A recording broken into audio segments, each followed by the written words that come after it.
This is Bill Hamilton at the University of Florida e-Discovery Conference at the Levin College of Law in March of 2016 on a beautiful sunny day in Gainesville, Florida, where our conference is winding down.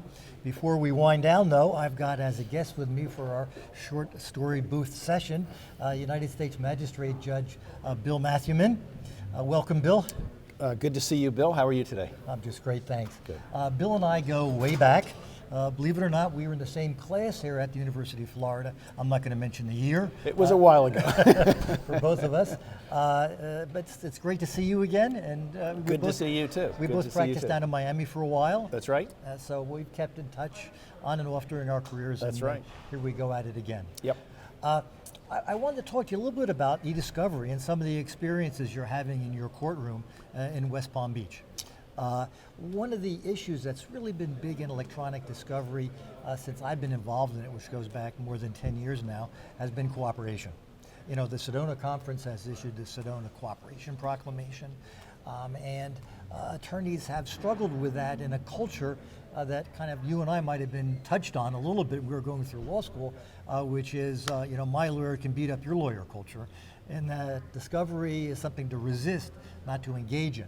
So are you seeing any changes in that attitude in your courtroom, and what's happening now in West Palm Beach?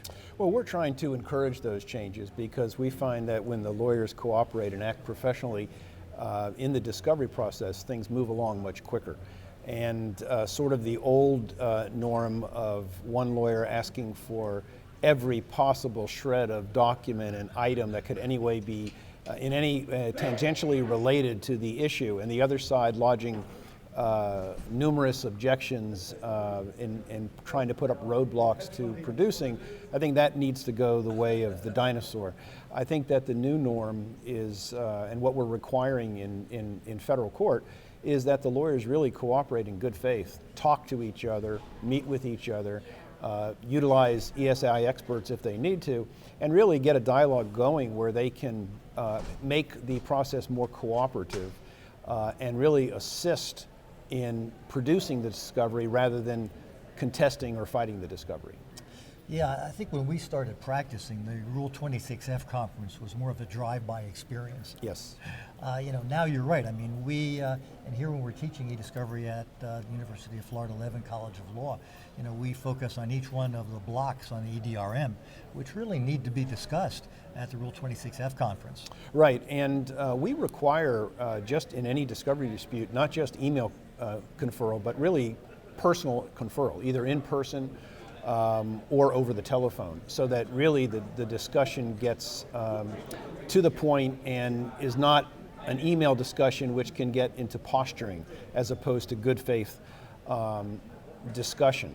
And it certainly is a lot more helpful when the lawyers operate that way.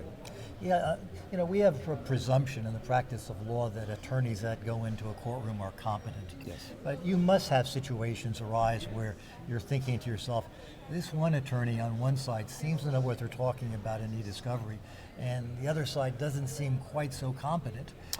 That does happen. Sometimes you have lawyers who are used to practicing in state court and they come into federal court for the first time, or maybe it's their first e-discovery case, but nowadays, really all discovery is becoming e-discovery. The days of having documents to produce really seem to be getting less and less.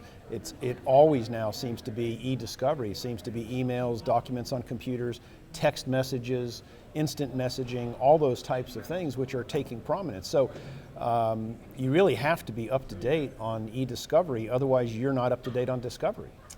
Yeah, when again, going back to our early years of practicing, remember Federal Rule 11? Yes. And it was almost every motion was met by a Rule 11 motion back, which was met by a Rule 11 motion back. There's an analog to that, which is the 26G certification that lawyers have to make regarding electronic discovery. Do you take that pretty seriously in your court? We do. We take it very, very seriously. I think the conferral process and the discussion and the good faith resolution of matters is very important. I know all the judges really do, because we have such a volume of work, and we have so many cases where you'll be in the middle of the hearing and the lawyer says, well, that's the first time I've heard that from the other lawyer. Well, our response is, well, if you would have conferred in advance, we wouldn't probably be sitting here. And listen, I understand that there are issues that lawyers can't resolve. There are sometimes attorney-client privilege issues which are thorny. There are work product issues which are very thorny. There are issues about scope of discovery which maybe they just can't agree on. But by and large, in my experience, 80 to 90% of the issues can be resolved, and the 10% of the true issues that need a judge to resolve them, those can be resolved in court. Well, that takes us to the new rules that have come into play that you're going to have responsibility for implementing. Yes, already have started. Without a lot of guidance, we're going to be making a lot of law, I think, in the immediate future. Proportionality looms large. You'll be talking about that at the judges panel coming up, I'm sure. But do you have any trepidations about dealing with this new e-discovery reality? No, actually, I think it's good. I think it's good. I think that the focus on Rule 1, first of all, is important. The just, speedy, and inexpensive determination of cases. I think that the focus now on proportionality is very important. I think that even though proportionality was in the rules before, it wasn't prominently in the rules like it is now. It really is a factor that we take into account, I think, much more seriously now than we did before. I'm looking forward to those rules taking effect as they have on December 1st of last year, but I'm also looking forward to them getting implemented as time goes on to really streamline the discovery process, and hopefully the lawyers cooperate a little bit more and we get discovery matters resolved more expeditiously. Yes, the new rules are going to have a big difference, I think. When you simply look at the definition of what's discoverable, now it's relevant and proportional.